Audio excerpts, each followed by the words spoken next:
परमात्मने नमः। नमस्कार दर्शकों, स्वागत है आप सभी का सत्य सनातन ज्ञान पर। आज हम समझेंगे हरिवंश पुराण का चौथा अध्याय। चौथे अध्याय में बताया गया है कि प्रजा की सृष्टि होने के बाद ब्रह्मा ने किस किस को उनका राजा बनाया। वैशंपायन जी ने राजा जन्मेजय से कहा, जन्मेजय, जिस वेणु ने देवताओं से विद्रोह किया था और जिसका हाथ मतकर ऋषियों ने पृथु नाम का पुत्र उत्पन्न किया था, उस पृथु को ब्रह्मा ने मनुष्यों का राजा बनाया। ब्राह्मण, लता, नक्षत्र, ग्रह, यज्ञ, तप के राज्य में चंद्रमा को राजा बनाया गया। जो 12 सूर्य थे उनमें से विष्णु नाम के सूर्य को राजा बनाया गया। प्रजापतियों में दक्ष प्रजापति राजा बने। 8 वसुओं में अग्नि नाम के वसु राजा हुए। इसी तरह 49 मरुतों में से वाशव नाम के मरुत को राजा बनाया गया।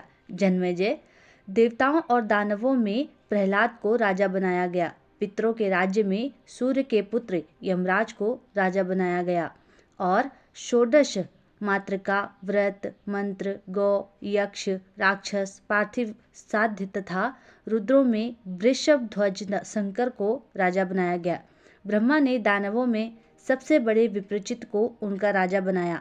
भूत पिशाचों के राजा शूलपाणी भगवान शिव बने। पर्वतों का राजा हिमालय और नदियों का राजा सागर को बनाया गया। गंध वाले पदार्थ मरुत, बिना शरीर वाले भूत, शब्द और आकाश का राजा वायु यानी कि हवा को बनाया गया। गंधर्वों में चित्ररथ, नागों में वासुकी, सर्पों में तक्षक, हाथियों में ऐरावत, घोड़ों में उच्चश्रवा को राजा बनाया गया। इसी तरह पक्षियों में गरुड़, जंगली जानवरों में शेर, गौओं में सांड और वनस्पतियों में पीपल को राजा बनने का आदेश दिया गया। सागर, नदी, बारिश और आदित्यों के राजा मेघ यानी कि बादलों को बनाया गया। इनमें फन वाले सर्पों का राजा शेषनाग और बिना विष वाले सर्पों का राजा तक्षक को बनाया गया। वैशंपायन जी जन्मेजय से आगे कहते हैं, राजन, कामदेव गंधर्वों और अप्सराओं के राजा बने और संवत्सर को महीनों, दिनों, ऋतुओं, मुहूर्तों, तिथियों, पर्व, काल, काष्ठ के प्रमाण की गति, दोनों आयन गति और योगों का आधिपत्य यानी कि जिम्मेदारी दी गई। इस तरह से ब्रह्मा ने राज्यों को बांटकर अलग अलग पदार्थों के अलग अलग राजा बनाए। उसके बाद दिशाओं में दिग्पाल यानी कि रक्षकों को नियुक्त किया। पूर्व दिशा में प्रजापति विराज के पुत्र सुंधवा, दक्षिण दिशा में प्रजापति कर्दम के पुत्र शंखपद को, पश्चिम दिशा में रजस के पुत्र केतुमान और उत्तर में प्रजापति पर्यंत के पुत्र दुर्जय हिरण्यरोमा को रक्षक का पद दिया। आज भी पहाड़ों सहित 7 द्वीपों वाली पृथ्वी अलग अलग प्रदेशों के रूप में धर्मपूर्वक अभिरक्षित है। राजन, वेदों में बताए गए नियमों के अनुसार किए गए राजसूय यज्ञ में इन राजाओं द्वारा पृथु को राजाओं का भी राजा बनाया गया।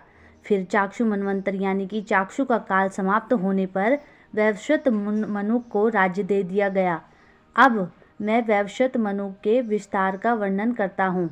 जैसे ही वैशंपायन जी ने वैवस्वत मनु के समय का वर्णन करने की बात कही, वैसे ही राजा जन्मेजय ने वैशंपायन जी से कहा, मुनिवर, मैं वैवस्वत मनु से पहले राजा पृथु के जन्म की और उनके द्वारा प्रजा के विस्तार और पालन की कथा जानना चाहता हूँ। साथ ही ऋषि मुनियों, देवताओं और अन्य प्रजातियों ने किस तरह पृथ्वी को दुहा, यह समझना चाहता हूँ। हे मुनिश्रेष्ठ, आप मुझे यह भी बताओ कि महर्षियों ने बेनु की भुजाएं क्यों मथी। तब वैशंपायन जी ने कहा, ठीक है जन्मेजय, मैं बेनु के पुत्र पृथु के बारे में विस्तार से बताता हूँ, लेकिन आप बहुत ध्यान से मन लगाकर सुनिए। इस कहानी को छोटी बुद्धि वाले, गलत विचार रखने वाले, व्रत न करने वाले, दूसरों का अपमान और अहित करने वाले लोगों को नहीं सुनाना चाहिए, क्योंकि यह कथा स्वर्ग, यश, आयुष और धर्म को देने वाली देवताओं के समान है। यह रहस्यमयी बात ऋषियों के द्वारा बताई गई है, इसलिए इसको बहुत सावधानी से सुनना चाहिए। जो लोग यह सोचते हैं कि वो पापी हैं, उन्होंने कोई पुण्य नहीं किया, वो लोग भी इस कथा को सुनेंगे तो उन्हें श्रोत स्मार्त यज्ञों का फल मिलेगा, जिसके कारण उनके पाप नष्ट हो जाएंगे। हरिओम। दर्शकों, यह था श्री हरिवंश पुराण का चौथा अध्याय। पुराण की गरिमा को बनाए रखते हुए बीच में से कुछ कठिन शब्दों को हमने आसान भाषा में समझाने का प्रयास किया। आपको हमारा यह प्रयास कैसा लगा हमें कमेंट में ज़रूर बताएं। वीडियो देखने के लिए बहुत बहुत धन्यवाद। तो बने रहें हमारे साथ सत्य सनातन ज्ञान पर।